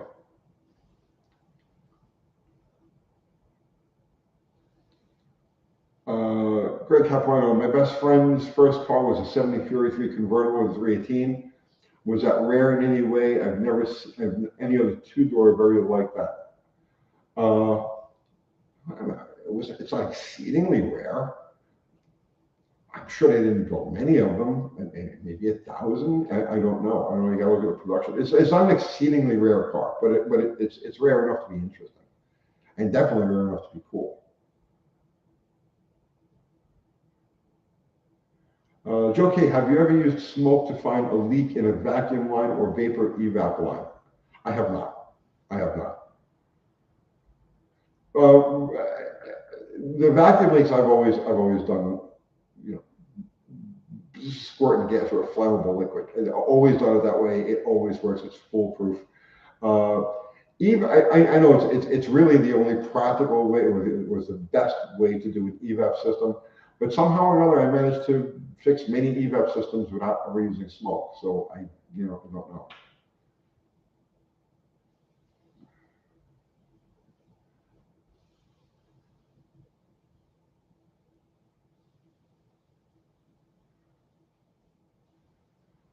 Vincent, 10145. If money is no option, 340 or 360, street build, grit content, keep the videos going. Money or not, the 340. I always prefer the 340. Bigger bore, smaller journals, just a happier all-around motor. Vacuum leak, starting ether. Yeah, I just use gasoline, bro. I got a squirt bottle, you know, the squirt bottle, and I use that, and I just squirt all around. When it speeds up, boom, you get your problem. It smooths out, I should say.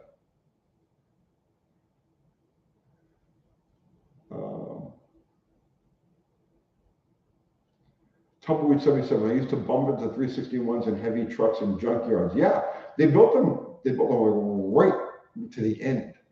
361s came across with tack drive distributors. Yes, that was another common thing too.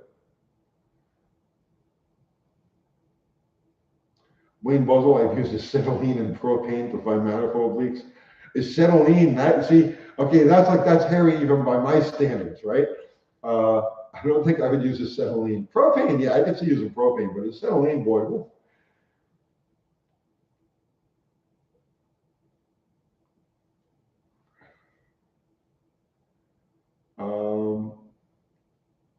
Flint coin, did you check the voltage coming into the ignition on slag hammer? Lately, no, but after I had that little electronic mishap a few months ago, I ended up rewiring the car, and at that point, yes, I checked voltages everywhere, voltages and grounds everywhere. So, yeah. Use a nitrous bottle to find leaks. It's not flammable. It won't do you any good. But could you imagine if I hold the nitrous bottle?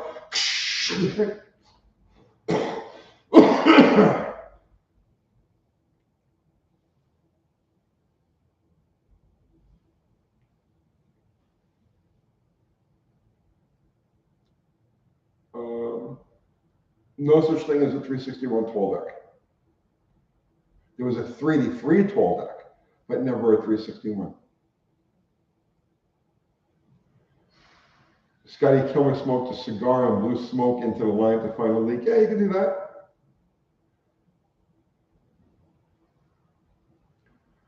Rob Riley, nitrous is just a catalyst to help fuel burn faster. No. Nitrous adds oxygen and allows you to burn more fuel. And because you can burn more fuel, you get more degrees of push on the piston. And at the same time that that's happening, you've got the nitrogen going in there and cooling everything. So but it's not a catalyst. It doesn't burn faster. It extends the duration of burn.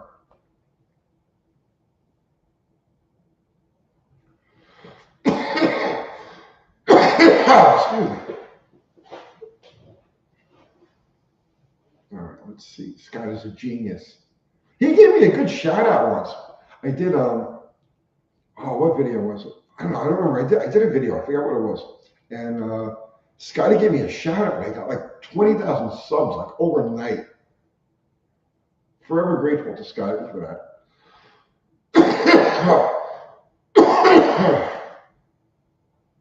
Let's see.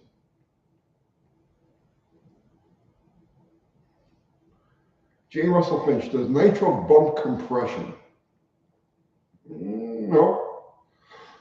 Unless you're talking about the actual, the volume of fuel that's in the combustion chamber taking up, so maybe technically yes.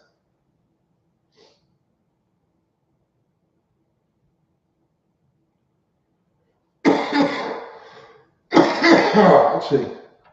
So I've had, that's not a smoker's cough. I've had a cough for the last like month. I have sinus. I have a cold. It's like a crud. And I got it from my granddaughter. I mean, it's just been going on and on. Excuse me. Ari, Tony, how overkill would a vacuum secondary Holly 750 be on my stock 350? Oh, I need more, a little bit.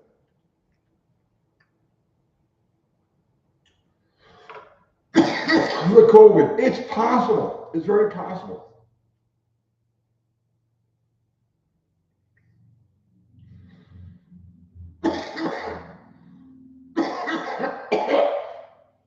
Get a water, Tony, yes. It's not irritation, it's like down in my chest.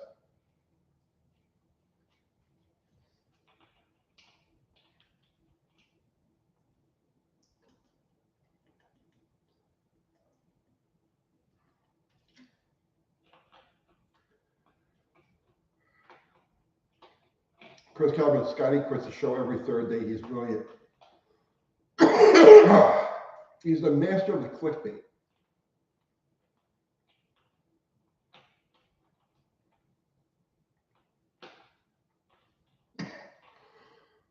Fuck, that's bad.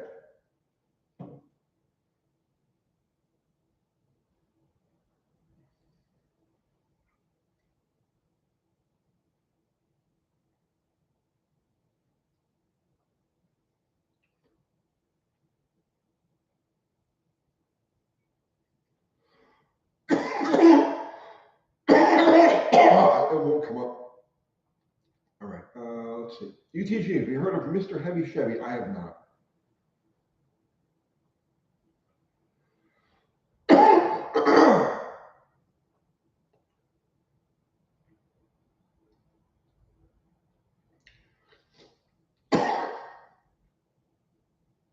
Yeah, I like Toyota as much as the next guy, but I don't see him as a solution to everything automotive. Yes, I'm speaking Arabic. Yes, exactly. I blessed all of you.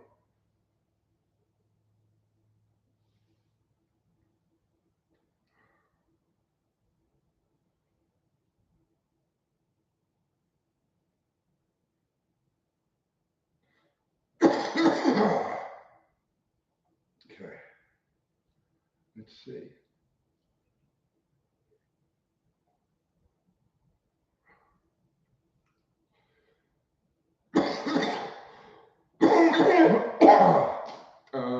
Forster's Art, one mains vision. Horsepower limit on a 7.25 rear. Are you hooking it up? And what's the weight of the car? I mean, you literally, okay, you can have 10,000 horsepower and throw it through a 7.25, and if it's not hooking up, you're not going to hurt it. So the weight of the car has a lot to do with it too. But I'm going to say probably your outer limits of reliable power that you can put through on 250 or thereabouts.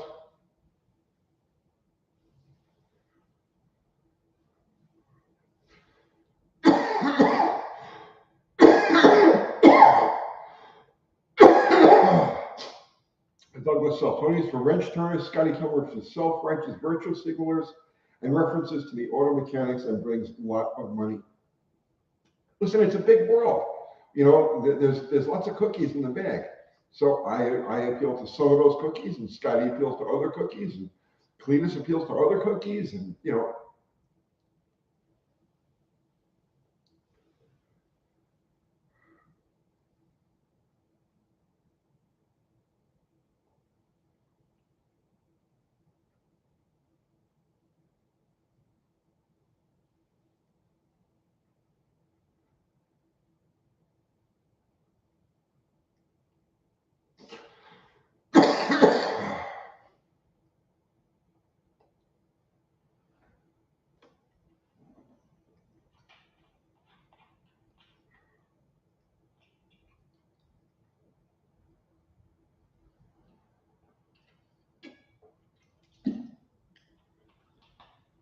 Do you remember your first one down a drag strip? I do. It was in a 1980, God. It was a 1973 Javelin green 304. We had put headers on it. I belonged to my friend Nicky the retard. We brought it out to Englishtown. He was afraid. We were kids. I was like 15. So this would be like 1977. He was afraid to take the car out. So he was older than me. He had a license and everything. So he filled out the tech card, and I ended up driving the car. And it went like 16 something. And that was in Englishtown.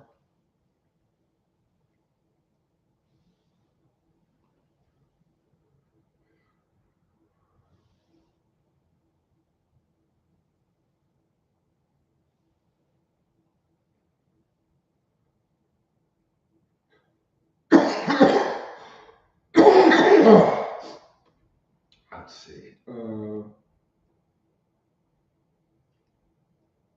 Thank you, J. Russell Finch. I'm trying.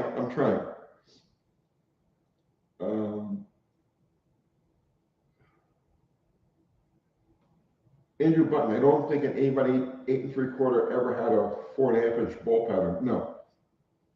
Anybody 8 3/4 was always 4-inch pattern. You didn't get a 4.5 inch bolt pattern on anybody until 73. And that was the first year for the 8 1/4. Drum brake A bodies got 4-inch bolt pattern hubs all the way around until 1976. It was just the disc brake cars that got the 4.5 inch.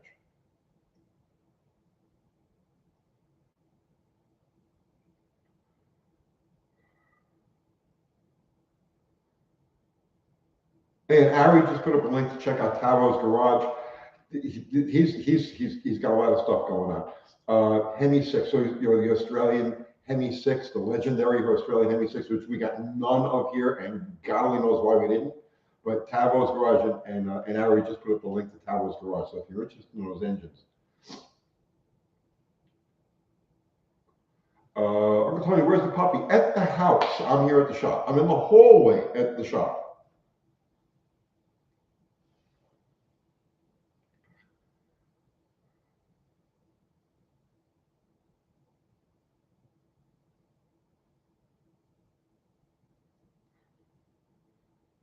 Rob Riley, Tony, you're like an encyclopedia. You know so many things. I'm an information junkie. I'm always trying to learn things. And most of it is useless. But you never know. You know, you pick up a random fact here and a random fact there, and somehow or another they find each other and poof, knowledge.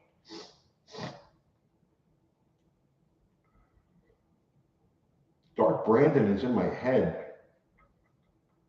Oh man, I remember that. Dark Brandon. All part of the show. Enjoy the show. Who is your assistant that handed you the water? It's me.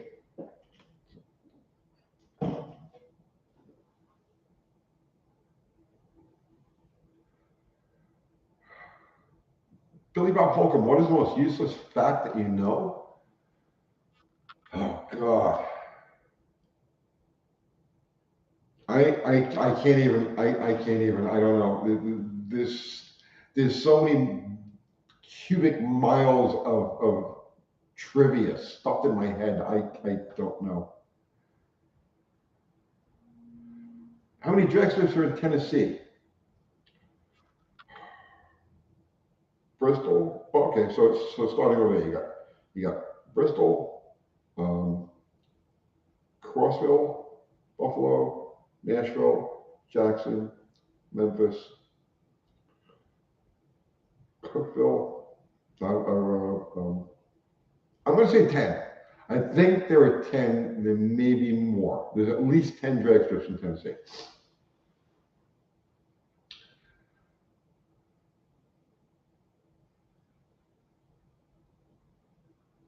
Danny, but when will there be another paint drying video? Possibly soon. Possibly soon. There's something that I need to. There's something I do need to paint. So yeah, I didn't do it with the charger. I should have done it with the charger. I wasn't thinking. I was more like, I gotta get this done. I gotta get this done. So.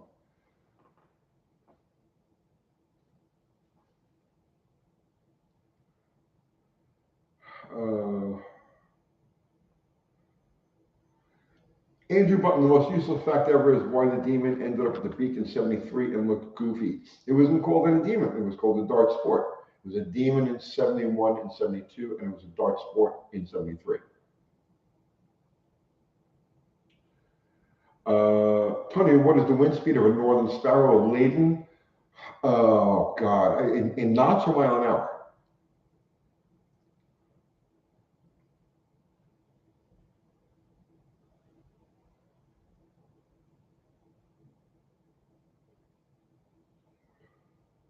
Scarlet Fire with a reverse lug nuts on one side of the car, useless idea. Not entirely. So it was a fail-safe in case. So if you didn't tighten the lug nuts sufficiently, like you didn't whack them down. So let's just say a very weak person, right? Physically weak person, tighten the lug nuts, right? To the point that they could work themselves loose. Well, with the reverse rotation, they couldn't actually unscrew themselves. So it was a fail-safe. It wasn't necessary. It was like overthinking, over-engineering, which is one of the things Chrysler engineers did back then, right? But that was the reason for it, just so that you wouldn't lose the wheel if the lug nuts weren't sufficiently tight or they worked themselves loose for whatever reason.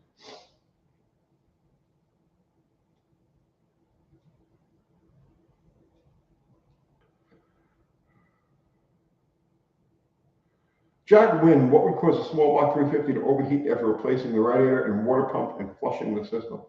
Did it overheat before, Jack? If I'm going to guess, I'm going to say you get the wrong water pump on it. The wrong rotation on the water pump, if I had to guess.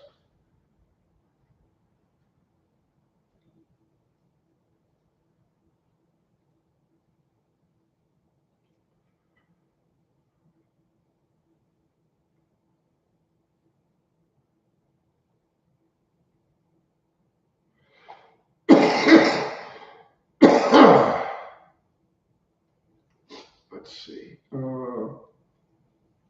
Green Bean, will we ever see gas companies make higher octane gas instead of only having 87, 91, 93? Or are we stuck with the 93 octane? Well, remember now, see, gasoline rating and power ratings. So when they changed the way horsepower was measured, you know, to be published, 1971, was it 71 or 72? I don't even remember now, right? They went from the flywheel to a loaded motor. And so the horsepower rating, the motors made the same horsepower, but the rating was dropped. And it was the same thing with fuel. The way they measure octane today is different how they measured octane back in the day. So the fuel we have today is as potent as the fuel that was from back then. The 93 is probably the equivalent of like a 98 or a 99 old diesel. I'm sure somebody in here knows more about that than I do and can hit the details.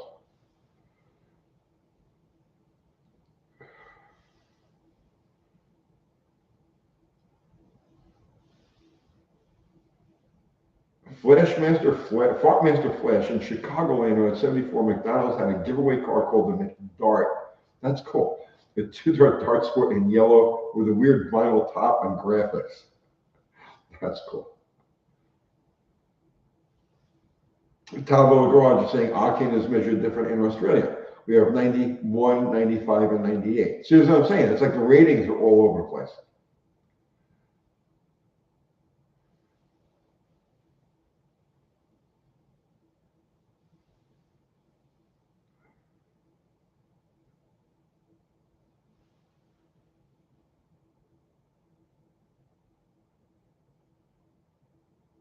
Yeah, 72 started the net rating. I couldn't think of the word, but that's what it is, a net rating. Gross versus net.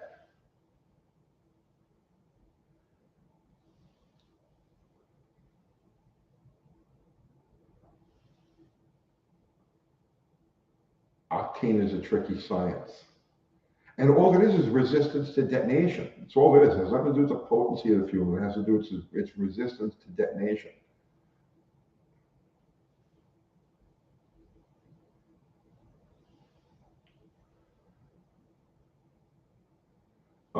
Jacqueline, Ari tried the thermostat. Okay, yeah, so Ari suggested drilling a hole in the thermostat, which helps,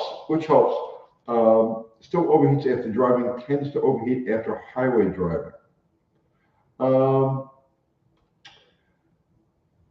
Have you, oh, okay, I'll tell you what. Have you looked at the brakes? Because that's something that I've had a number of times. I had it on a 62 Dart, and not a Dart, it was a Savoy. I had a 62 Savoy, overheated, had one of the front wheels was just dragging, just light enough to always put a load on the motor, small radiator, slant six, it was overtaxed, and only took that little bit of extra drag from the stuck wheel cylinder on that car, where it wasn't stuck that you could feel it driving it. Felt normal, but there was just enough drag that it would cause the motor to overheat after it was on the road, let's say 40 miles an hour, 50 miles an hour, for a few minutes, it would start to overheat. I had that problem with my red XJ recently, not recently, about a year ago, where it out of the blue started overheating. And it was a dragging right front brake caliper. So take a look.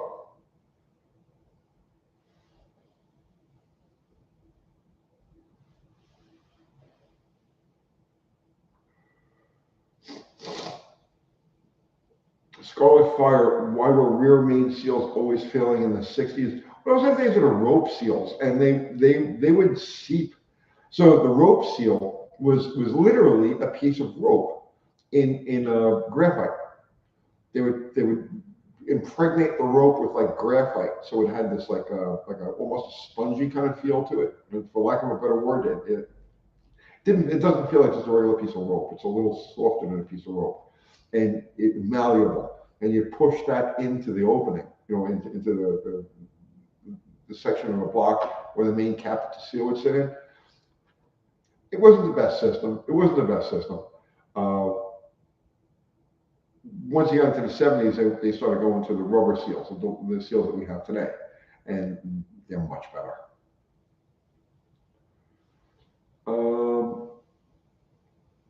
Curtis Randolph, hey Tony, have you found a source for good condensers? I have a cheap eBay distributor on my 360, came complete for $100, ran good, but I think the condenser is failing after about 1,000 miles.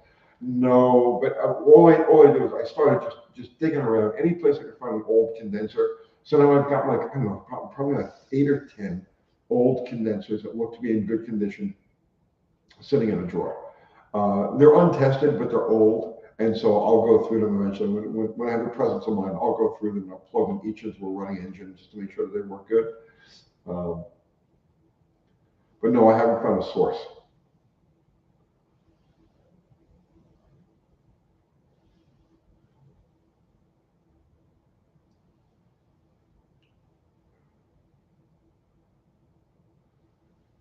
Let's see.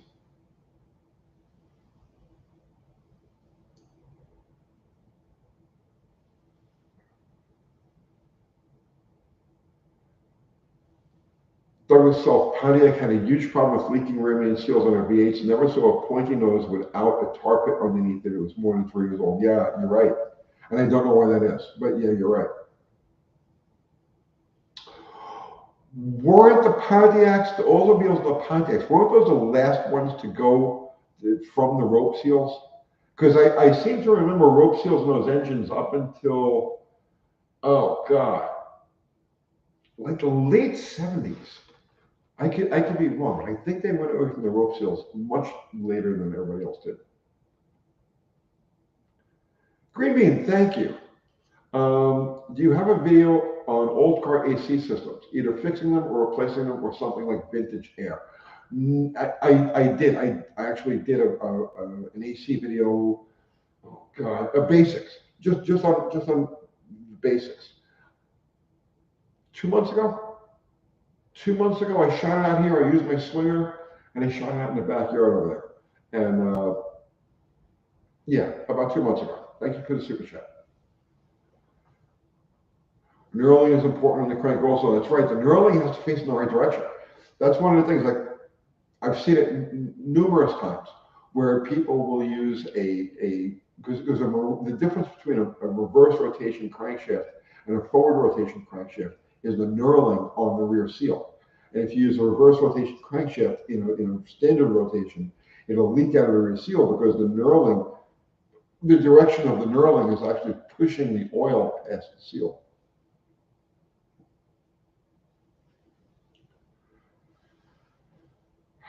Texas Red, what do you have for fans?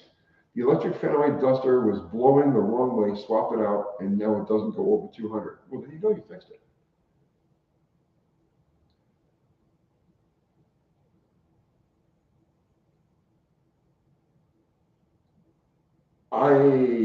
Baronchi 20. Problem I have now is finding the right pinion seal for a 12-bolt GM. The ones that they sell now don't line up with the bump inside the housing. I didn't know that.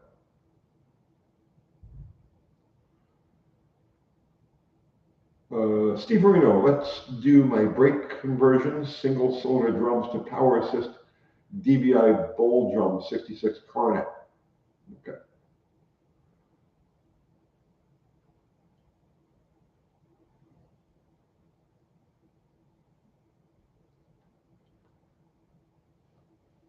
Thank you everyone again for the great info. You have a great night, Adam. Thanks for joining us.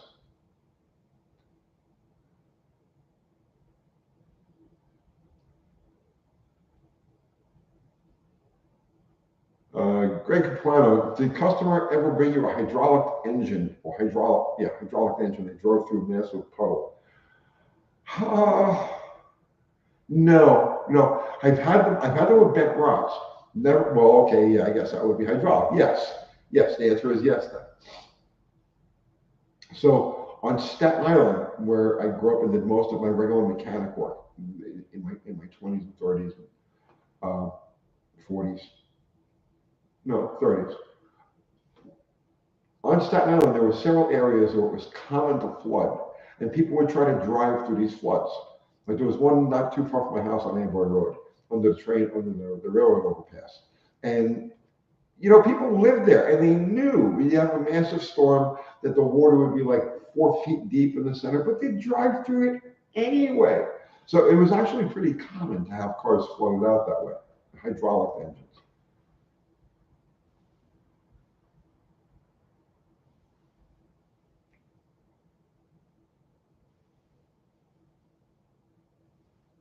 Let's see.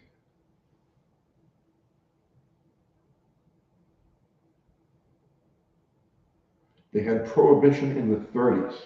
Yes, they did. It didn't work out very well.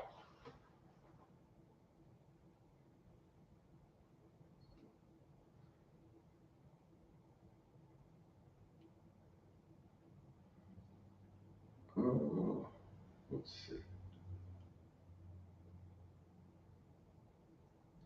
Yes, until 1933, some states remained dry. Yeah. There's a lot of counties that are still dry. And there's at least one.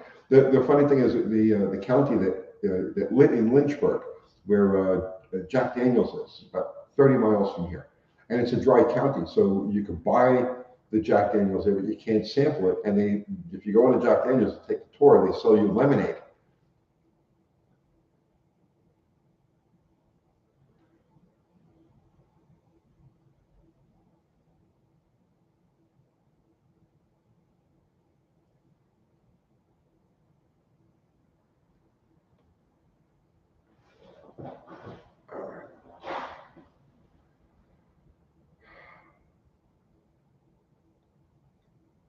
Green Bean, did you see any of the Bonneville Speed Week this year? Any favorites? You know, I don't really follow it to have favorites.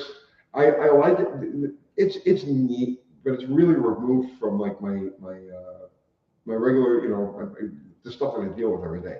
But what I love about it is the oddball combinations. I don't really know if they do that very much anymore.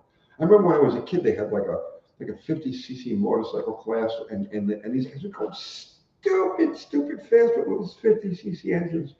I like the oddball stuff, and land speed racing attracts the oddball stuff. But it's so far removed. I've never been there. I've always wanted to go. I've never been, and at this stage of the game, I realize I never will go. So, but I don't follow it.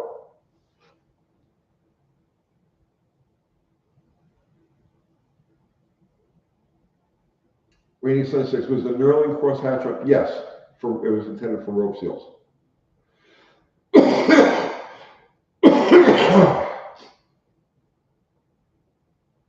Let's see.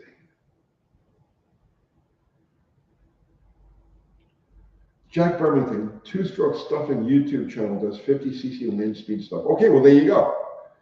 Two-stroke stuffing. I go. I'm going to make a note of that.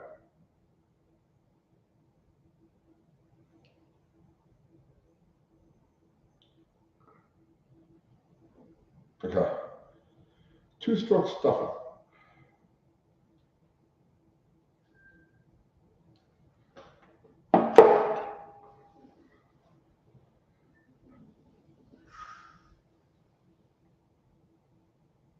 Let's see, Tumbleweed, Uncle Tony, are 383 and 426 wedge pistons the same? Or the wrist pin? No, the wrist pin's in a different place. They're both 4 1/4 bore, but the wrist pin is a different place.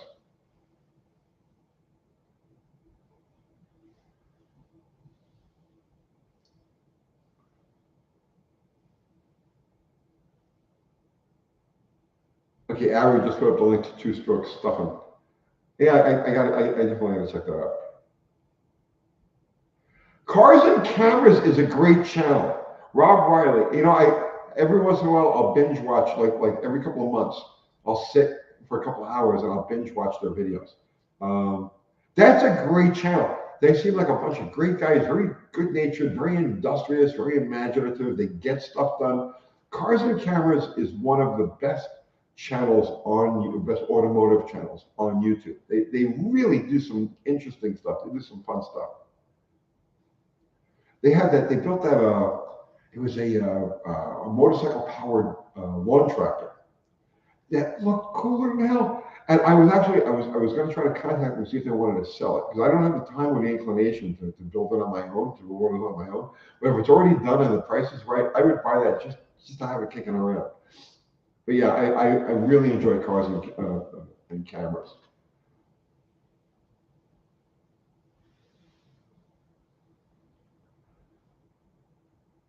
It's incredible the power they get as 50 cc's. Dude, the Taiwanese are so in Taiwan, right? Drag racing is like, they're fanatics. They live for drag racing in Taiwan. And the small bore motorcycle classes, like 50cc and 125cc motorcycle classes, you guys see the contraptions these guys built and how they run them. It's crazy.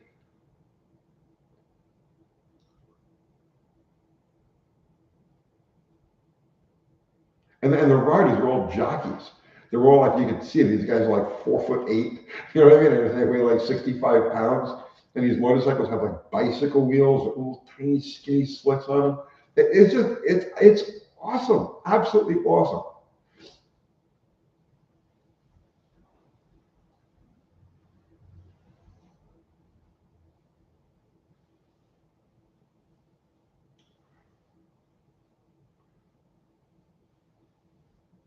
Douglas Self, what RPM goes. Dude, I don't know any of the details, but just Google it. Just Google it. Thailand motorcycle drag racing. Thailand. That's right. Franco, you're right. Thailand. Did I say Thailand? Thailand. It's been a really long day. Thank you for correcting me on that. Thailand.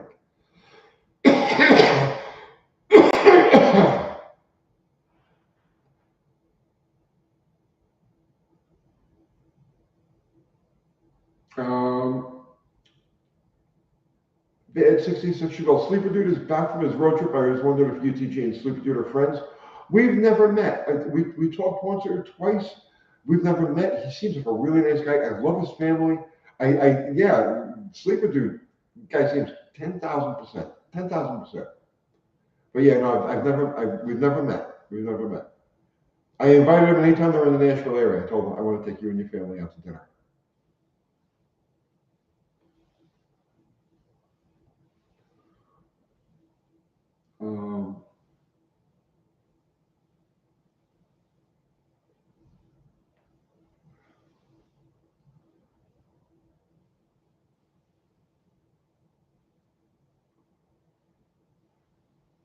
Scarlet Fire, 71 Kawasaki Carburetor triple two-stroke had a red line of 12,000. No, I had a 69 H1. Or no, sorry, I had a 70 H1. 69 and 70 the same way. No, it didn't have a 12,500 RPM run line.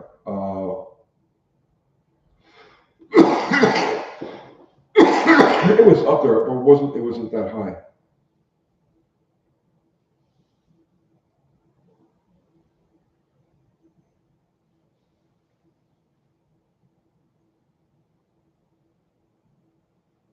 Yeah, an RZ 500 might have had a 12,500 RPM red line.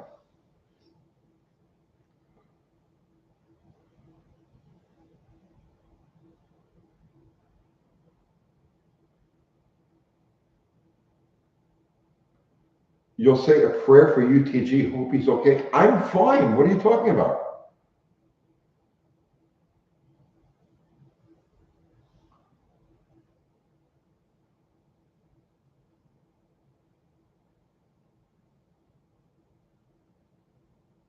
Straight bullet, the first street bike I ever rode was an H2. I was 14 years old. That got your attention, right?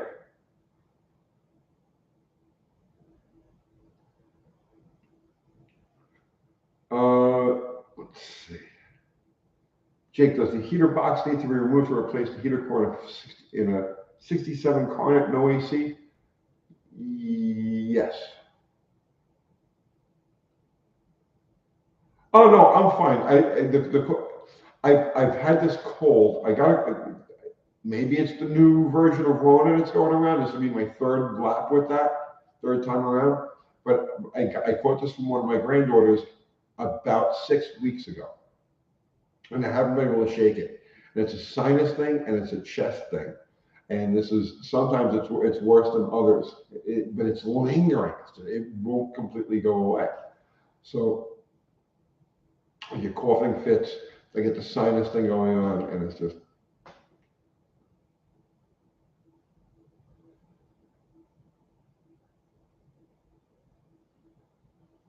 So if I was wrong, the TAC was, yes. Yeah, the TAC read to 12.5, but the red line on that was only about 9,000 or so, if that.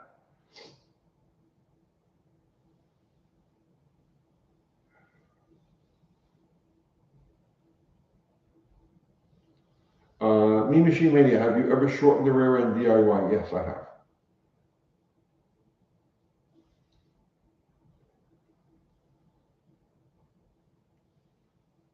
And that's when you learn the value of a fixture. Honestly.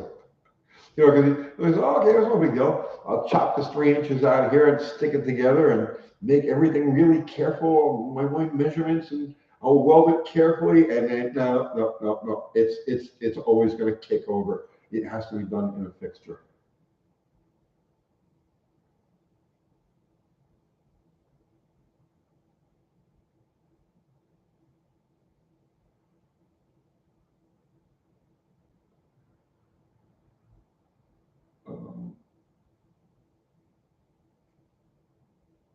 Dean Stevenson, yes, UTG. Yes to what, Dean?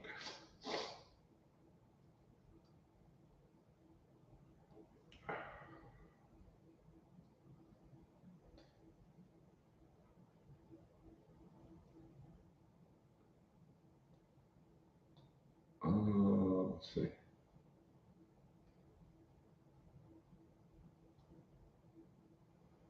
Finding 9-inch rears for narrow cars is getting hard. Going to have to start welding them up. There are so many aftermarket housings available, though, no?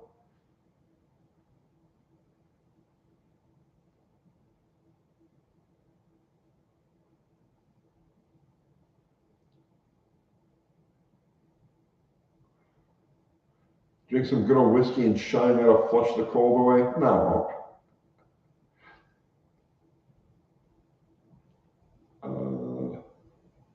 Let's see.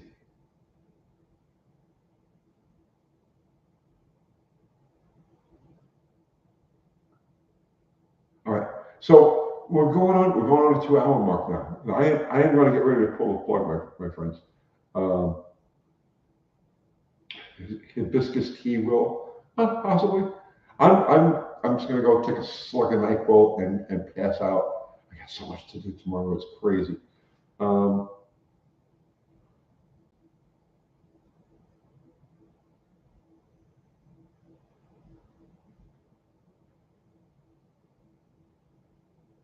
Who's a better stunt driver, actor, Burt Reynolds or James Garner? I don't know. Well, James Garner used to actually race.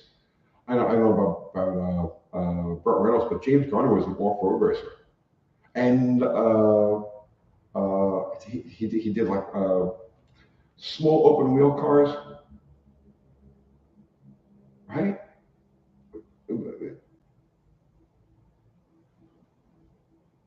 So at any rate, yeah, guys, I am going to pack it in for the night.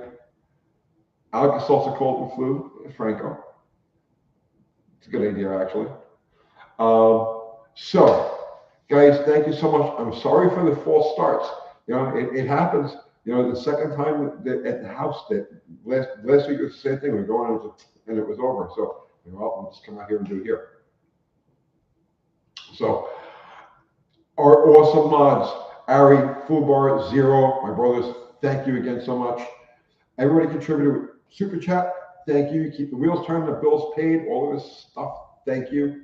And everybody, you know, just contributed with your presence and your conversation. Thank you. You're equally valued. And that's it. I'm going to pull the plug. Thursday night, we'll be back here with Kiwi. Hopefully, we can get our technical difficulties squared away at the house. Our next Sunday will be the normal Sunday Night Live. And we won't use this exotic location that we're using now. And that's it, guys. I'm gonna pull the plug. So, good night, all.